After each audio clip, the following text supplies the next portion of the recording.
There is something paradoxical about human connection. You see, the more profound the feeling, the harder it often is to articulate. We imagine love as a bold proclamation, roses, declarations, confessions, but more often than not, it begins as a whisper in the soul, struggling to reach the surface. And that whisper, restrained by fear, pride, or uncertainty, finds strange and fascinating ways to manifest itself. People who are desperately in love often say nothing at all. But if you're perceptive, if you've sharpened your attention to behavior, tone, timing, you'll see the evidence all around you. Not in what is said, but in what is held back. They want to tell you desperately, but they can't. Not yet. Because love is a terrifying thing. It is the surrender of power, the admission of need. And for many, that vulnerability feels like exposure, like being caught naked in a storm. So instead, they show you through 7 signs that, if you pay attention, are unmistakable in their meaning. The first sign is nervousness. Not casual anxiety, but a kind of emotional static, restlessness in their presence, laughter that comes a bit too loud, fidgeting, sudden silences. Why?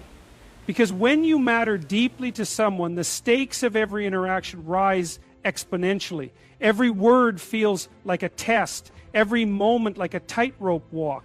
They care too much, and that care fractures their calm. Love doesn't make people polished, it often makes them raw.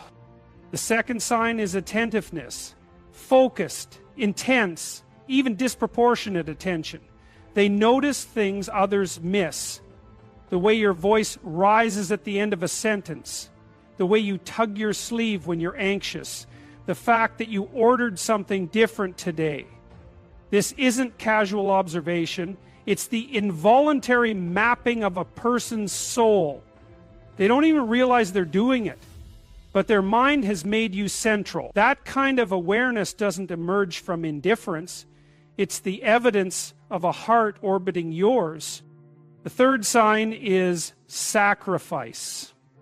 People who love you in silence will find ways to serve you, quietly, sometimes clumsily, often without asking.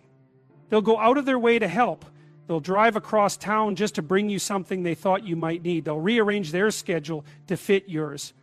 And they won't make a show of it because it's not about credit.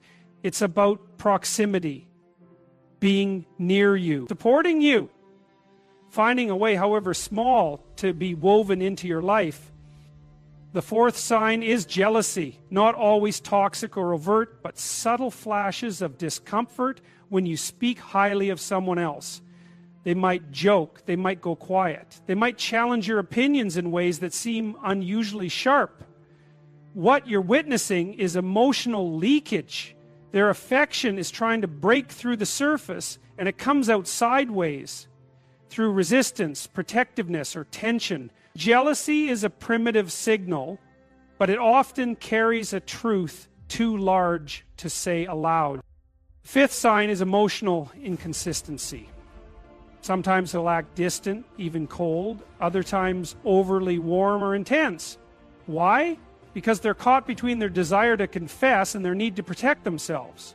They pull away not because they don't care, but because they care too much. That inconsistency isn't confusion, it's internal warfare, and it leaves a trail of mixed signals. One day, they're all in. The next, they're vanishing. That's not flakiness. It's fear dressed in distance.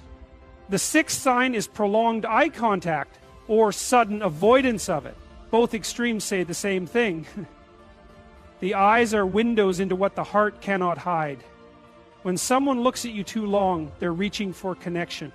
When they look away too quickly, they're running from the intensity of it. Either way, the eyes betray what the tongue refuses to say.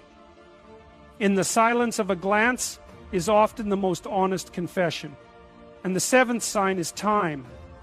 The simple, unremarkable, quiet act of choosing to be near you, not because they have to, Not because there's an obligation, but because for reasons they may not even admit to themselves, being around you feels right. People who love you will find reasons to stay close, to linger, to be present. That proximity isn't random. It's a gravitational pull. And it's one of the loudest silent declarations you'll ever witness. All of these signs, when viewed in isolation, could be dismissed. You could rationalize them, call them coincidence, deny them. But taken together, they form a mosaic, a pattern of deep, unspoken longing. And in that pattern is the confession they are too afraid to give voice to. Not because they don't want to say it, but because they want to say it so badly, they'd rather stay silent than risk losing everything. Love is not always loud, it is not always certain. Sometimes it is desperate and quiet and aching, and yet it's no less real. In fact, its silence often proves its depth. So, if you're wondering whether someone loves you but is too afraid to say it, don't just listen to their words. Watch, feel, interpret, because behavior reveals what the tongue conceals. And love, real, unfiltered love, will always find a way to show its, even if it never dares to speak. There's a deeply embedded tension in the human psyche that emerges when someone begins to feel something as powerful and consuming as love. Love, by its very nature, demands exposure. It asks you to risk being seen fully in all your inadequacy, insecurity, and imperfection. And for most people, that's terrifying. When someone desperately wants to tell you they love you, they're caught between two opposing emotional forces: the powerful urge to express the truth of their affection and the crippling fear of rejection, humiliation, or even the loss of a cherished bond. This internal conflict doesn't always manifest as grand gestures or poetic words. It shows up in hesitation, in awkwardness, in nervous energy that betrays a war being fought within. Love is often imagined as a bold, confident force, but in its truest form, especially in its earliest, most vulnerable stages, it can be paralyzing. Because to say, "I love you," is not merely to offer admiration, it's to admit emotional dependence. It's to acknowledge that someone else has gained access to a part of your internal world so intimate, so central, that your sense of emotional safety now partially resides in their hands. That's not a casual thing. That's a terrifying level of psychological exposure. And the more a person values your presence, the greater the risk becomes. The more they feel, the more they have to lose. This fear often causes a psychological freeze, a paralysis of action. They rehearse the words in their head 1,000 times. They imagine scenarios where the confession goes perfectly, where it's reciprocated, where everything unfolds like a cinematic moment. But then they remember the other possibilities, the ones filled with discomfort, dismissal, or a forced shift in the relationship dynamic. They worry not just about the pain of rejection, but the destabilizing loss of what currently exists. Because to confess love is to roll the dice with something precious. It is to bring the undefined into the light, and in doing so, risk changing everything. So instead, they sit with it. They live in the contradiction. They carry the weight of unsaid words, and that burden spills out into behavior. It's why their hands shake slightly when you enter the room. It's why they suddenly become quieter or more animated in your presence. They aren't sure how to act because their inner reality is misaligned with their outer expression. And that tension creates friction, an emotional static that buzzes beneath every interaction. There is a certain emotional energy that builds in someone who feels deeply but says nothing. It leaks into their mannerisms, the way their eyes linger on you a little too long, the way their tone changes when they speak your name, or how they suddenly become overly cautious with their words. They are trying to protect themselves from the vulnerability they know is inevitable if they speak. And yet, that same love that compels their silence also drives their instinct to connect. The result is a kind of behavioral dissonance, a dance of closeness and distance, of expression and retreat. And it's important to understand that this internal struggle isn't a sign of weakness. In fact, it's often an indicator of how much the person truly feels. They aren't afraid because their emotions are small. They're afraid because their emotions are vast. If the feeling was fleeting, they'd say it without hesitation. But because it's profound, because it touches something sacred within them, the cost of revealing it becomes unbearably high. They are trying to safeguard something that matters more than anything else. Your presence, your affection, your closeness. And ironically, in their attempt to protect that bond, they may find themselves unable to reveal the very truth that could deepen it. Many people think that if someone truly loves them, they'll say it outright. That love must always be loud to be real. But that's not true. Some of the most powerful affections are carried in silence. They sit just behind the eyes, just beneath the surface of words. The person may want nothing more than to scream it, but instead, they find themselves constrained by fear of being misunderstood, of being too late, of being too soon, of being wrong. And so, they wait, they hesitate, they live in the possibility, paralyzed by its beauty and its danger.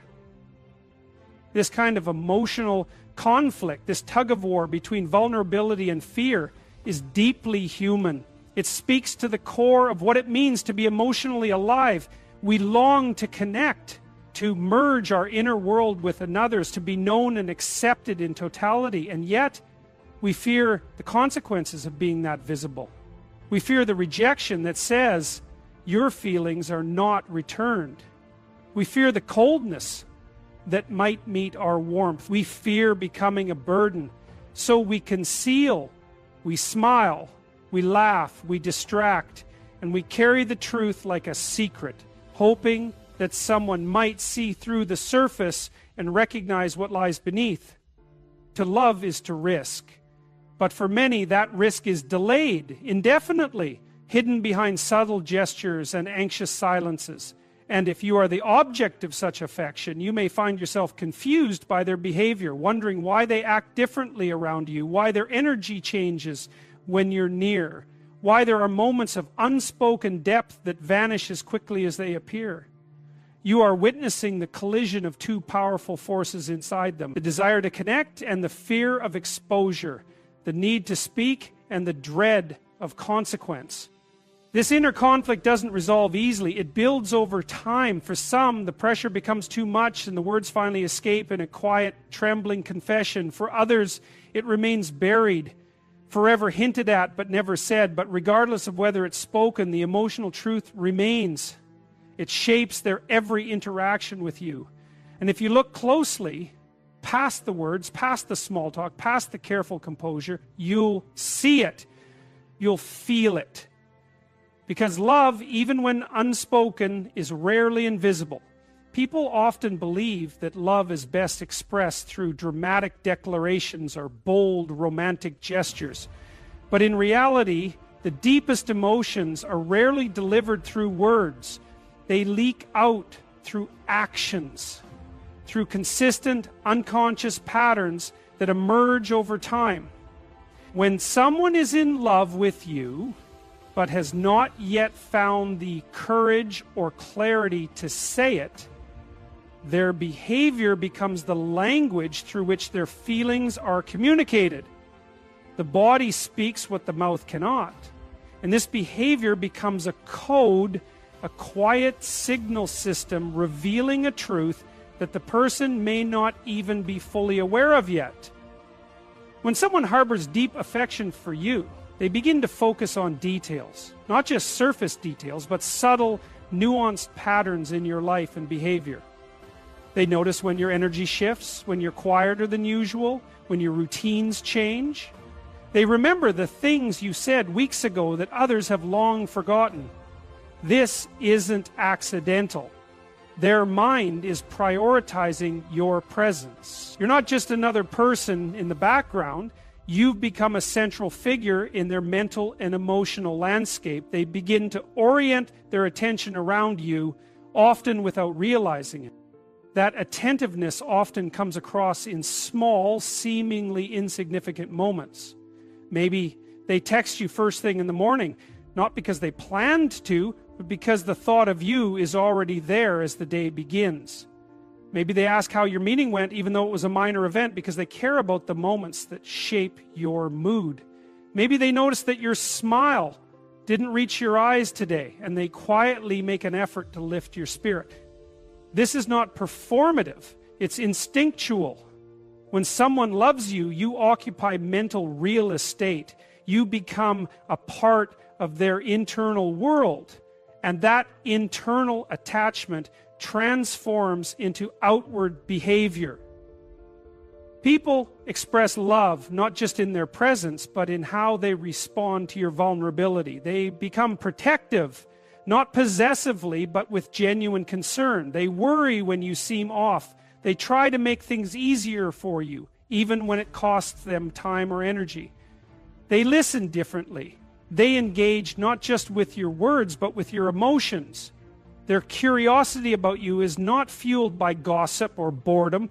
It's driven by reverence. They want to understand your mind, your history, your fears. That level of focus is not typical. It's not something people distribute freely. It is reserved for those who matter deeply. Behavior, when observed closely, is a form of truth serum. A person might avoid saying, "I love you," directly, but they might rearrange their day to see you. They might remember your coffee order, the way you like your space when you're stressed, the kind of music that lifts your mood.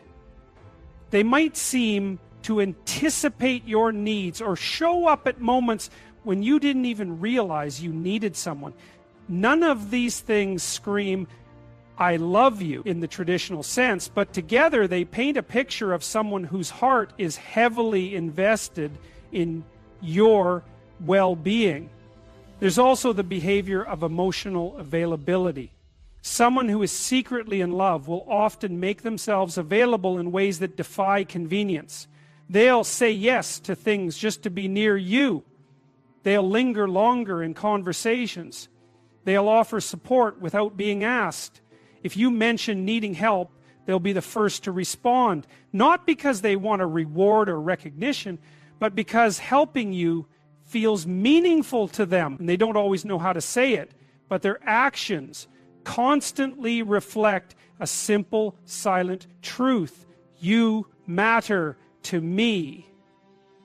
Another aspect of this behavioral revelation is subtle mirroring. You might notice that they begin to reflect your speech patterns, adopt your interests, or unconsciously mirror your movements or emotional tone. This isn't manipulation, it's psychological attunement.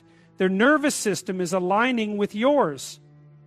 They're absorbing parts of your world into their own. Because love has a gravitational pull. We move toward what we love. We sync with it. We adapt ourselves to fit into it more fully. But the behavior can also come with contradictions. Sometimes the person might act strangely reserved, pulling back without clear reason. Other times, they might overcompensate by being overly cheerful or engaging. These inconsistencies often arise from the pressure they feel. Their love is building up internally without release, and that can create emotional volatility. They want to be close, but they also want to protect themselves. Their behavior becomes a delicate balancing act between revelation and restraint. Even silence can be a form of expression. When someone falls quiet in your presence, not out of disinterest, but from emotional overload, that stillness speaks. They're overwhelmed, not disengaged. They're searching for the right words but can't find them. They're feeling something so deeply that it renders them speechless. You can see it in the way they look at you, in the tension in their shoulders, in the pauses between their sentences. It's a heavy kind of silence, not empty but full of unsaid meaning. Ultimately, love demands expression. And even when words are withheld, the body and mind find a way to communicate. Every time they choose to support you, every time they listen a little longer, every time they show up uninvited but not unwelcome, they are confessing without confessing. They are offering their affection in fragments through repeated gestures that collectively say what their voice still cannot. So if you're unsure whether someone loves you, stop focusing solely on what they say. Pay attention to how they act, how they respond to you, how they prioritize you, how they listen, help, stay. Behavior does not lie. It may be subtle, slow, or inconsistent, but it reveals everything. When love is too big for words, it spills out through actions. And in those actions, the truth stands quietly, waiting to be seen. When someone is desperately holding back the words, "I love you," one of the most telling signs is found in the emotional vulnerability they begin to display around you. Vulnerability is not weakness. It's the highest form of trust. And when a person opens their emotional world to you, when they begin to show you what lies behind their defenses, they are revealing something sacred. They may not say they love you, but their willingness to be emotionally bare in your presence speaks louder than any verbal confession ever could. Because love, when real, always involves risk, and emotional vulnerability is the clearest evidence that someone is risking something important for the sake of closeness with you. You'll notice this vulnerability in the way they begin to speak to you, not just about everyday things, but about the deeper aspects of their life. They'll start sharing parts of their story that they don't offer to just anyone. They might open up about their past, about moments of pain, regret, or disappointment, not for pity, not for attention, but because they want you to understand them. They want you to see them completely and still accept them. They are inviting you into a place that most people are not allowed to enter. This invitation is not casual. It's a sign that you mean more to them than their comfort or pride. It means they're willing to let down the emotional armor they've worn for years, sometimes for their entire life, just to let you in. It often begins subtly. Maybe they mention a difficult childhood memory. Maybe they confess to struggling with self-worth. Maybe they admit to a fear they usually keep hidden. These aren't random confessions. They're selective disclosures. They are testing the safety of the emotional space you share. And each time you respond with kindness or understanding, they go deeper. They begin to trust you with more. And in that deepening trust, love quietly announces itself. This emotional exposure doesn't always take the form of serious confessions. Sometimes it's simply the courage to be imperfect around you. They let you see them when they're tired, frustrated, uncertain. They stop performing. They stop hiding behind polished versions of themselves. They stop editing their emotions. They let you see the real, unfiltered person behind the mask. And that kind of openness is one of the rawest, most authentic signs of emotional attack, because no one reveals their flaws to someone they don't care about. Vulnerability is reserved for those we hope will stay. You might notice that their emotional range becomes more visible around you. They might get quieter than usual when something's bothering them, and you'll sense that they're hoping you notice. They might become visibly affected by your words, whether those words lift them or hurt them. Their reactions become more emotionally charged, not because they're unstable, but because they care. When someone doesn't care about you, they don't flinch when you criticize them. They don't light up when you praise them. But when love is involved, even a small gesture can provoke a deep response. That responsiveness is vulnerability in action. They've given you power, even if they haven't admitted it aloud. And sometimes that vulnerability takes the shape of fear. Not fear of you, but fear of losing you. You'll see it in how carefully they manage their presence in your life. They hesitate before saying something that might drive you away. They try to read your mood before